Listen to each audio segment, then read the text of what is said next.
আসসালামু আলাইকুম। Barishal dot news থেকে রাত ৯টার শীর্ষ সংবাদ আমি ফারহানা করিম তুলি। প্রথমে সংবাদ শিরোনাম, পরে বিস্তারিত। বরিশালে শিশু কন্যা ও বাবার গলা কাটা মরদেহ উদ্ধার।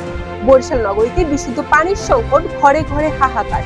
উজিরপুরে পশুর হাটের ইজারা দিয়ে দুই গ্রুপের সংঘর্ষ। আগৈলঝাড়ায় নির্বাচনী এজেন্টের উপর হামলার অভিযোগ। পটুয়াখালীতে দাঁড়ছিড়া নদীর তীরে মাটি কেটে তৈরি হচ্ছে মাছের ঘের। বরিশালে ৬০০ পিস ইয়াবা সহ মাদক কারবারি আটক। বরিশালে পেটানোর পর পকেটে গাঁজা দিয়ে বেঁধে রাখলো কিশোর গ্যাং। মাদারীপুরে অগ্নিকাণ্ডে ১৩টি কোরবানির গরু ও ২,০০০ মুরগি পুড়ে ছাই। এতক্ষণ শুনলেন সংবাদ শিরোনাম, এখন বিস্তারিত। বরিশালের কাউনিয়া এলাকা থেকে শিশু কন্যা ও বাবার গলা কাটা মরদেহ উদ্ধার করেছে পুলিশ। পুলিশের ধারণা, পারিবারিক কলহের জেরে সন্তানের হত্যার পর আত্মহত্যা করতে পারে বাবা। তবে বিষয়টি তদন্ত করে বলা যাবে বলে জানিয়েছে পুলিশের ঊর্ধ্বতন কর্মকর্তারা।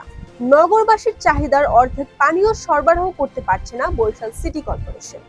মতাসার এবং পুরানপাড়া বাসিন্দারা জানান, বরিশাল সিটি কর্পোরেশন প্রতিষ্ঠার পর এ পর্যন্ত মেয়র এবং ভারপ্রাপ্ত মেয়র সহ ৬ জন দায়িত্ব পালন করেছেন। এভাবে কেটেছে ২২ বছর।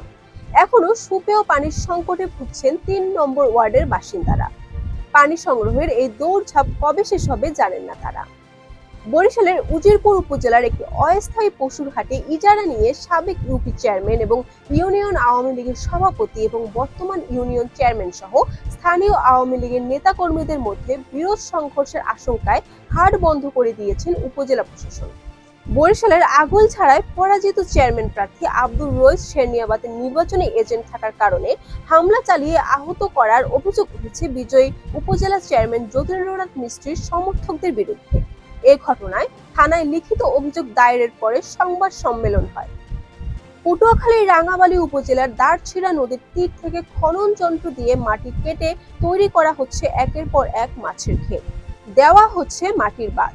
স্থানীয়রা বলেন, এভাবে মাছের ঘের করায় সামনের বর্ষায় দীর্ঘমেয়াদী জলাবদ্ধতা এবং ভাঙন দেখা যাবে। বরিশালে ৬০০ পিস ইয়াবা সহ মোহাম্মদ শাহিন সর্দার নামের এক মাদক কারবারিকে আটক করেছে কাউনিয়া থানা পুলিশ। মঙ্গলবার বিকেল ৪টার দিকে নগরীর ৪ নং ওয়ার্ডস্থ নিউ ভাটিখানা এলাকা থেকে তাকে আটক করা হয়। বরিশালের গৌরনদী উপজেলার পরিষদ নির্বাচন শেষ হলেও শেষ হচ্ছে না পরাজিত প্রার্থীর সমর্থকদের সন্ত্রাসী তাণ্ডব। প্যানেল মেয়র ইখতিয়ার বসতবাড়ি ভয়াবহ হামলার ঘটনা ঘটলেও এখন পর্যন্ত কেউ গ্রেফতার হয়নি।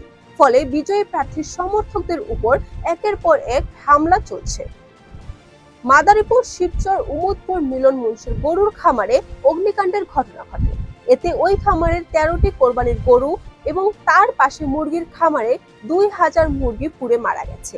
এতে প্রায় কোটি টাকার ক্ষয়ক্ষতি হয়েছে বলে খামারি মিলন মুন্সির দাবি। Barishal dot news.